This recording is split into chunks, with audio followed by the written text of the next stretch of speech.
गे जोहार और साथे सागुन सेता और आबुना नवा चैनल खुना झोटो हर गे सागुन दाराम। तो आपे चेका मेना पिया आसाइन भागे गे मेना पिया इन भागे गे मिनिया मिद निदा आले से दो खूब दाग कदाय तो आपे से दाग कदा से बाय दाग कदा बइन बड़े आले से तो दोमे दाग कदाय पुरो मिद निदा के दाग कदाय तो 8टा रे फाका कदाय नितो दो कटी फाका ᱧᱚᱜ कदा बाय दाग दो बाय दाग दा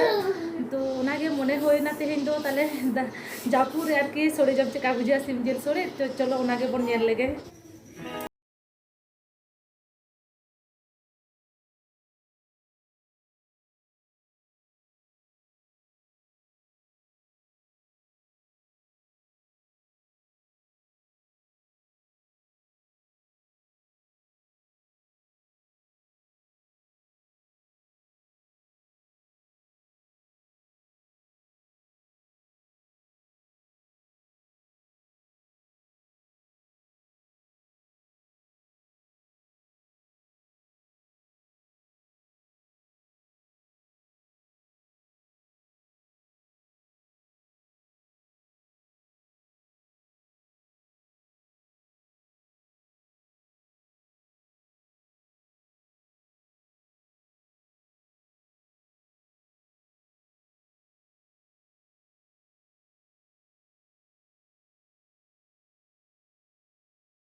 तो चालीन खंजोई दा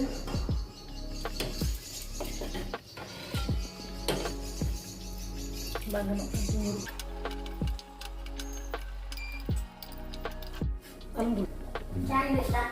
एनांगो जेल रे किछु बुलुंग एमा थाए माने उनका हल्का ᱧᱚᱜ तो नितो आबार एमा कना पुरो तो माने सात मतो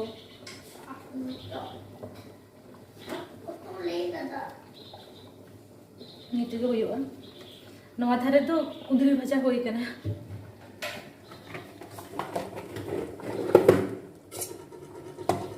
नोय तो नोय ठीक गया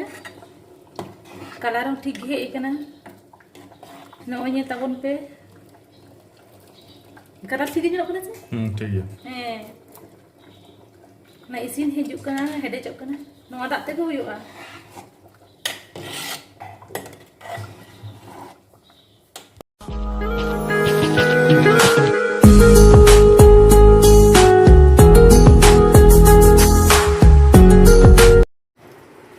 बाबू दो लहारिन लो लड़े आदे तहे तो नुई जमे दुड़ुब कना ताता सिविल बेटा सिविल कना ले में